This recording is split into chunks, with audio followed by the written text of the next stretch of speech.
श्री स्वामी समर्थ. जय जय स्वामी समर्थ. नमस्कार तुम्हा सर्वांचे आपल्या स्वामी आई या स्वामीमय चॅनलमध्ये मनापासून स्वागत आहे. स्वामींच्या कृपेने नेहमीच तुमच्या आयुष्यात सुख, समाधान आणि आनंद असावा इतकीच मी आपल्या स्वामींच्या चरणी प्रार्थना करते आणि आपल्या आजच्या या नवीन आणि सुंदर व्हिडिओला पुन्हा नव्याने सुरुवात करते. भक्तांनो, बघा, श्री स्वामी समर्थ महाराज जेव्हा भक्तांच्या आयुष्यात येतात, भक्तांकडून आपली सेवा घडवून घेतात, तेव्हा त्यांचं नशिबाच्या फासे कसा एका क्षणात कसे बदलवून टाकतात हे दर्शवणारा आजचा हा सर्वात सुंदर अनुभव. खरी भक्ती कशी असते आणि त्या भक्ती करणाऱ्या व्यक्तींच्या पाठी स्वामी कशी शक्ती कशी उभी राहते हे आज आपल्या प्रत्येकाला आपल्या या सुंदर अनुभवातून पाहायला मिळेल. भक्तांनो, मग आपला आजचा हा अनुभव आहे कोल्हापूरमध्ये राहणाऱ्या स्वामींच्या परमभक्त ताई सो अर्चना कराडा या ताईंचा. आणि पुढील हा संपूर्ण अनुभव या ताईंच्या शब्दात. ताई म्हणतात, सर्वप्रथम श्री स्वामी समर्थ महाराजांना माझं त्रिवार वंदन आणि सगळ्या स्वामी भक्तांना माझा नमस्कार.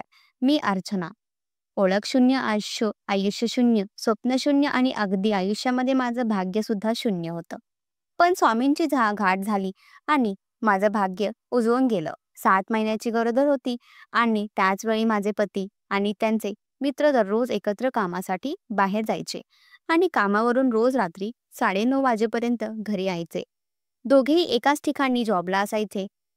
सकाळी संध्याकाळी ते दोघेही सोबत असायचे. मी प्रेग्नेंट होते. माझ्या पतीला सर्वात जास्त याचा आनंद होता. माझे सगळे लाड करायचे, हाऊस पुरवायचे, मला पाहायचे, ते सगळं काही द्यायचे. माझ्या सासरची मंडळी सुद्धा अत्यंत चांगली होते. मात्र माझं डोहाळ जेवण झालं, छान पद्धतीने कार्यक्रम पार पडलं आणि त्यांच्यानंतर मात्र आमच्या सुखाला नजर लागली. बरेच दिवस मी आजारी होती. मी त्या आजारातून बरी होत नाही. तेच माझ्या पतीचं सिरेन झाला. त्याचे मित्र म्हणजे दिनेश भाऊ आणि माझे पती, जे रोज एकत्र कामाला जायचे.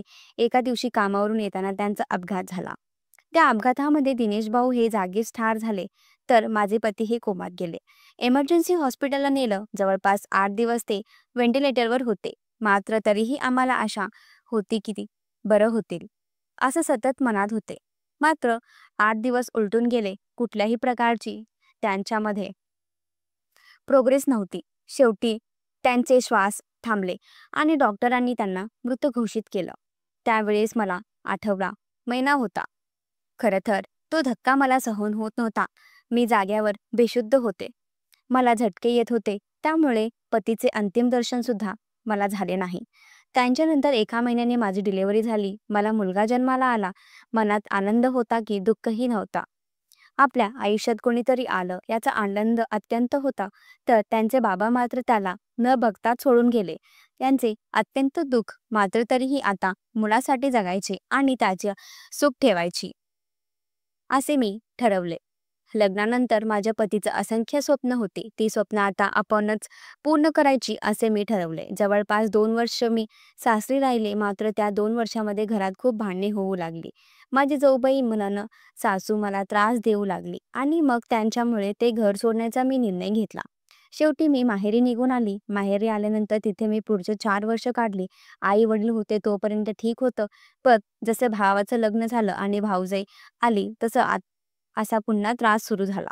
घरात खडके उडू लागले आणि मला हे असह्य होत होते. माझं शिक्षण झालं होतं, त्यामुळे आपण कुठेतरी नोकरी करावी असे मी ठरवले. 2 ते 3 ठिकाणी इंटरव्ह्यू दिल्यानंतर मला एक नोकरी लागली. मी नोकरीसाठी जाऊ लागले. छान मला जॉब सुरू होता. 3 वर्ष मी नोकरी केली आणि 3 वर्षानंतर जे काही पैसे मी साठवले होते, तर त्या पैशामधून आपण व्यवसाय करायचं असे मी ठरवले. कारण मुलगा शाळेत जात होता. तो दुपारी 12:30 वाजता घरी यायचा. मग त्याच्याकडे लक्ष द्यायलाही कुणीच नव्हते. खाण्यापिण्याचे हाल व्हायचे. त्याला सांभाळायला त्यांच्या जवळ कुणीच नव्हते. त्यामुळे नोकरी नकोच झाली होती. व्यवसाय केला तर मुलाकडे सुद्धा लक्ष लागेल असे मला वाटले. मी व्यवसायाच्या शोधात असतानाच आमच्याच शेजारी असणाऱ्या नर्मदा आत्या यांनी मला सांगितले, आपल्या नाक्यावरती एक छोटंसं हॉटेल आहे आणि जे हॉटेल चालवायच्या, ज्या हॉटेल सांभाळायच्या, त्यांच्या पतीचे ट्रान्सफर ही दुसऱ्या तालुक्यात झालेली आहे. त्यामुळे मी तिथून आता शिफ्ट होत आहे. कोणाला तर भाड्याने हवे असेल तर तर त्या विचारत होत्या. माझ्या मनात होतं आणि मी अगदी सहजच माझ्या तोंडात वरते त्या सांगितले. त्यानंतर मी त्यांना सांगितले, की मला काहीतरी व्यवसाय करायचा आहे. त्या मला चालवायला देऊ शकतात का? त्यावेळेस नर्मदा आत्या म्हणाल्या, "मी विचारून पाहते." त्यांनी विचारलं आणि होकार आला. मी दुसऱ्याच दिवशी तिथे गेले. ज्यावेळी पहिल्यांदा मी त्या दुकानामध्ये गेले, तेव्हा त्या दुकानाच्या वरती मला खूप मोठा फोटो दिसला, जो स्वामी समर्थांचा होता. त्या अगोदर स्वामी कोण, ते कसे असतात, ते कुठले आहेत आणि त्यांचं श्रद्धास्थान काय आहे मला माहिती नव्हते. मात्र तो फोटो मी बघितला आणि त्या फोटोखाली लिहिलेलं वाक्य, "भिवू नकोस, मी तुझ्या पाठीशी आहे," हे मी वाचले. खरं तर ज्या ताईसोबत मी त्या दुकानांची डील करायला गेलेली, काही प्रश्न विचारायच्या आतच मी त्यांना विचारले, "हे कोण आहेत?" जे वाक्य आहे, "भिवू नकोस, मी तुझ्या पाठीशी आहे," हे खरंच भक्तांच्या पाठीशी राहतात का? की उगाचच कोणाच्या भावनांचा खेळ करण्यासाठी हे लिहिलेले आहे? त्यावेळेस त्या ताई मला म्हणाल्या, की "असं म्हणू नको. यांच्यावर विश्वास ठेवलास तर तुझ्या आयुष्यात तुला जे हवं आहे ते प्राप्त होईल. तुझ्या आयुष्यात अशक्य असेल तेही शक्य होईल." कारण त्या ताई स्वामींच्या खूप मोठ्या भक्त होत्या. मग त्या म्हणाला सांगितले, "हे अक्कलकोटचे स्वामी आहेत आणि आपल्या दुकानाला सुद्धा त्या स्वामींचंच नाव आहे. कदाचित त्यांची इच्छा असेल की तू नोकरी सोडावी आणि ही हॉटेल सुरू करावं, म्हणून त्यांनीच तुला हा मार्ग दाखवला असेल. त्यांची सेवा करणं हे प्रत्येकाच्या नशिबात नसतं, पण नशिबात असेल तर आपलं नशीब बदलल्याशिवाय राहत नसतं." हे काही वाक्य मी त्यांच्याकडे ऐकलं आणि खरंच ते वाक्य माझ्या खूप मनाला लागले. त्यावेळेस मला कोणाचाच आधार नव्हता. माझे मागे पुढे कोणीही नव्हते, ना सासरचे ना माहेरचे. माझा मुलगा आणि मी दोघेच. मला आधारांची खूप गरज होती. बऱ्याच लोकांनी मला दुसरं लग्न करण्याचा सल्ला दिला, मात्र मला माझ्या मुलाला माझ्यापासून दूर करायचे नव्हते.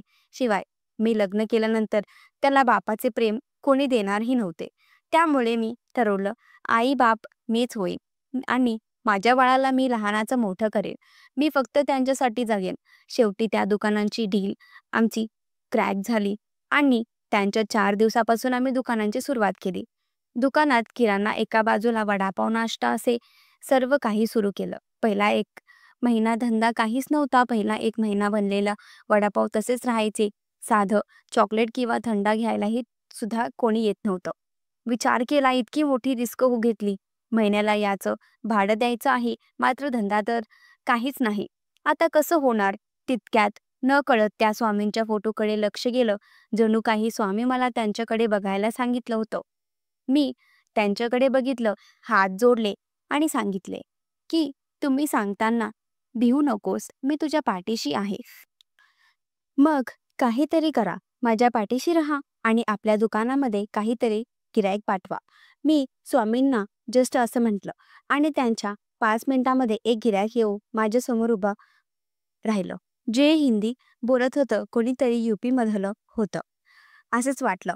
मग मी सुद्धा त्यांच्याशी बोलले आणि त्यांनी सांगितलं, की "इथून अर्धा तास किलोमीटरवरती आमची कंपनी आहे. तिथे आम्हाला रोज सकाळी, दुपारी आणि संध्याकाळी तिन्ही टाईम नाश्ता आणि चहा हवा.